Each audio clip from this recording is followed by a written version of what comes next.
Hello students. आज का topic है first law is content in the second law. और यह टॉपिक हमारा चल रहा है लॉज ऑफ मोशन का। और हम लोग आज दो टॉपिक पर बात करेंगे इस वीडियो में। पहला होगा first law is content in the second law, उसके बाद नंबर बी पर बात करेंगे third law is content in the second law. कहने का मतलब यहाँ पर एक सिंगल वर्ड एक लाइन में कहा जाए तो हम कह सकते हैं second law of motion is the real law of motion. तीन लॉज बनाया था न्यूटन ने, लेकिन एक ही लॉ काफ़ी है, वो है सेकेंड लॉ ऑफ मोशन, जो फर्स्ट और थर्ड को दोनों को डिफाइन कर सकता है। तो आइए हम लोग समझते हैं कि कैसे how can second law of motion can define first and second law of motion. So first of all, first law is content in the second law. It means we can prove first law with the help of second law. तो क्या करना होगा? According Newton second law of motion, the force acting on a body is given by, formula हमें मालूम है, that is F equal to mass into acceleration.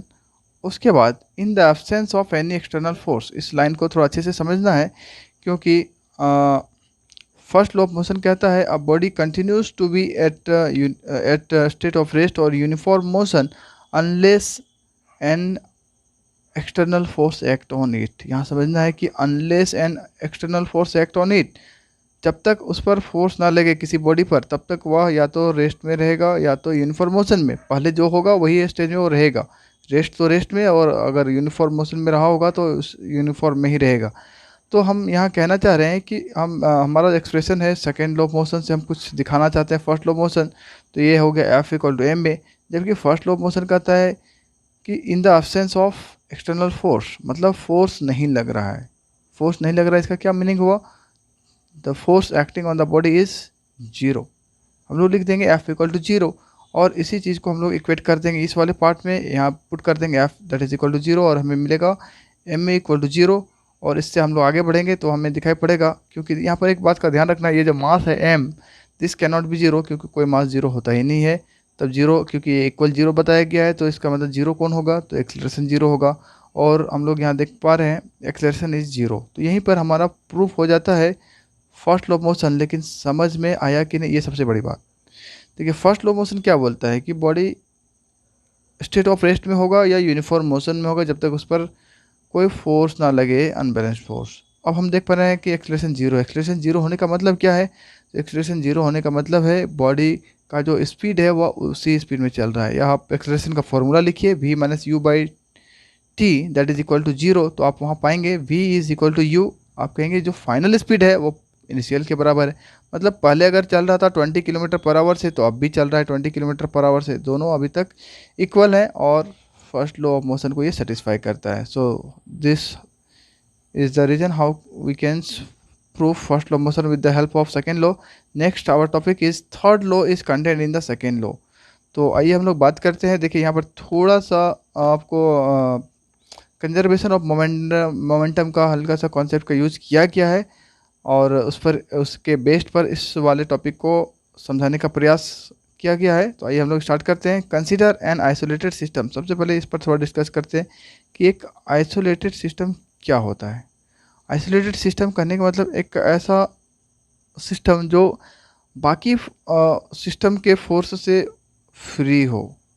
कहने का मतलब एक सिस्टम, एक आप एक कमरा लीजिए, उस कमरे के अंदर में किसी तरह का फोर्स लग रहा है किसी बॉडी में, लेकिन कमरे के बाहर से कोई फोर्स नहीं लगना चाहिए, क्योंकि बाहर से तो ग्रेविटी भी लग जाएगा। कोई अगर हमारे घर के अंदर एक मेटल है, आयरन है या फिर कोबाल्ट निकल है, और बाहर में बड़ा सा मैग्नेट है तो उसको अट्रैक्ट कर सकता है। तो यहाँ कहने का मतलब ऐसा नहीं होना चाहिए।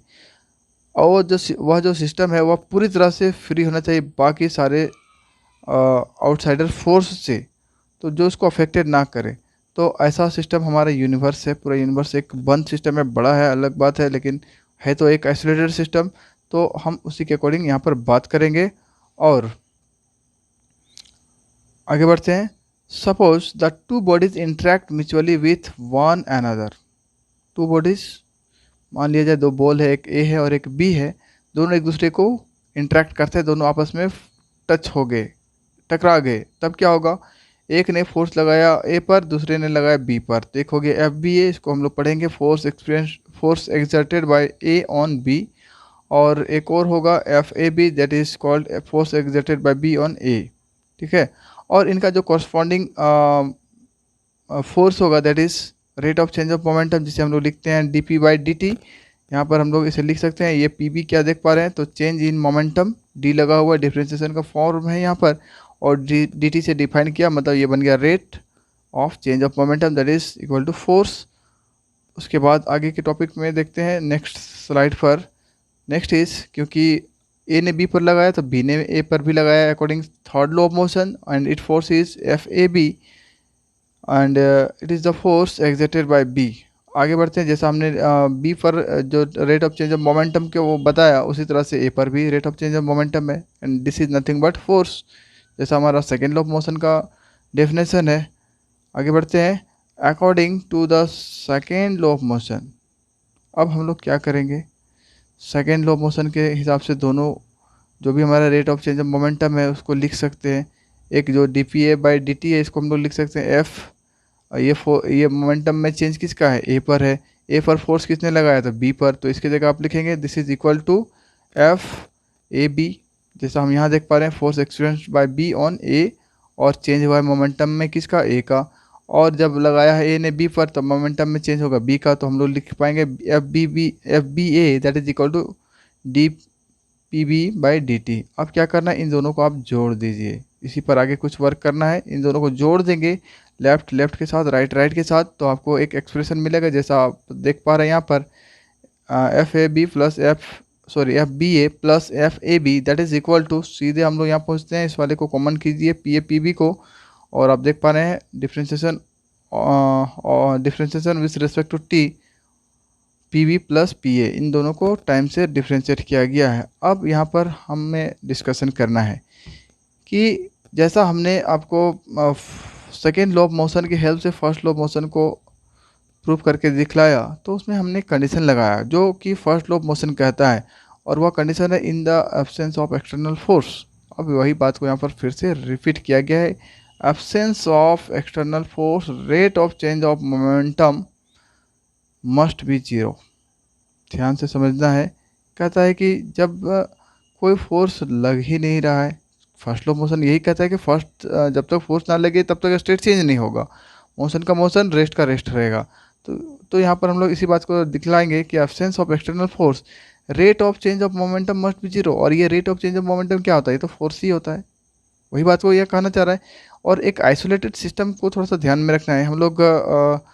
मैंने अभी ये वीडियो आपको कंजर्वेशन ऑफ मोमेंटम का नहीं बनाया है, और जबकि इसके एक दो क्लासेस के बाद मैं बनाऊंगा तो आपको और भी समझ में आएगा कि एक आइसोलेटेड सिस्टम का जो मोमेंटम होता है वो कंजर्व होता है, ठीक है ना। और जब तक उस पर कोई एक्सटर्नल फोर्स ना लगे तो उनका जो भी rate of change of momentum होता है वो जीरो होता है। ये बात को ध्यान में रखना है जो हमारा लॉ कहता है। So in the absence of external force rate of change of momentum must be zero. ये लाइन को थोड़ा आपको याद रखना होगा, समझना होगा कि किसी आइसोलेटेड सिस्टम में जब तक फोर्स ना लगे, नहीं लगता है, तब तक उसका rate of change of momentum zero ही होता है, जो कि इसका कंजर्वेशन मोमेंटम वाला टॉपिक से हम लोग समझते हैं। और अब हम लोग क्या करेंगे, इस वाले वैल्यू को जीरो बैठा देंगे, क्योंकि यह कहाँ है, एक आइसोलेटेड सिस्टम है, उस पर ये घटना हो रहा है, और इस वाले वैल्यू को हम लोग बैठा देंगे जीरो, और उससे हमें क्या मिलेगा, F B A plus F A B that is equal to zero, और हमारा जो एक्सप्रेशन है वो प्रूफ हो जाता है, F B A that is equal to minus F A B. और इसे हम लोग लिख सकते हैं action that is equal to reaction, और यहाँ पर दोनों का जो साइन है वो अपोजिट एंड इक्वल है, जैसा नेगेटिव साइन बता रहा है अपोजिट, और दोनों इक्वल साइन से जुड़े हुए हैं। तो इस तरह से हम लोग सेकेंड लॉ ऑफ मोशन की हेल्प से थर्ड लॉ ऑफ मोशन को भी प्रूव कर लिए, और ऐसा क्वेश्चन आपको एग्ज़ाम में अक्सर मिलेगा, तो थोड़ा प्रैक्टिस करेंगे, आपको सब कुछ समझ में आ जाएगा। Thank you for watching.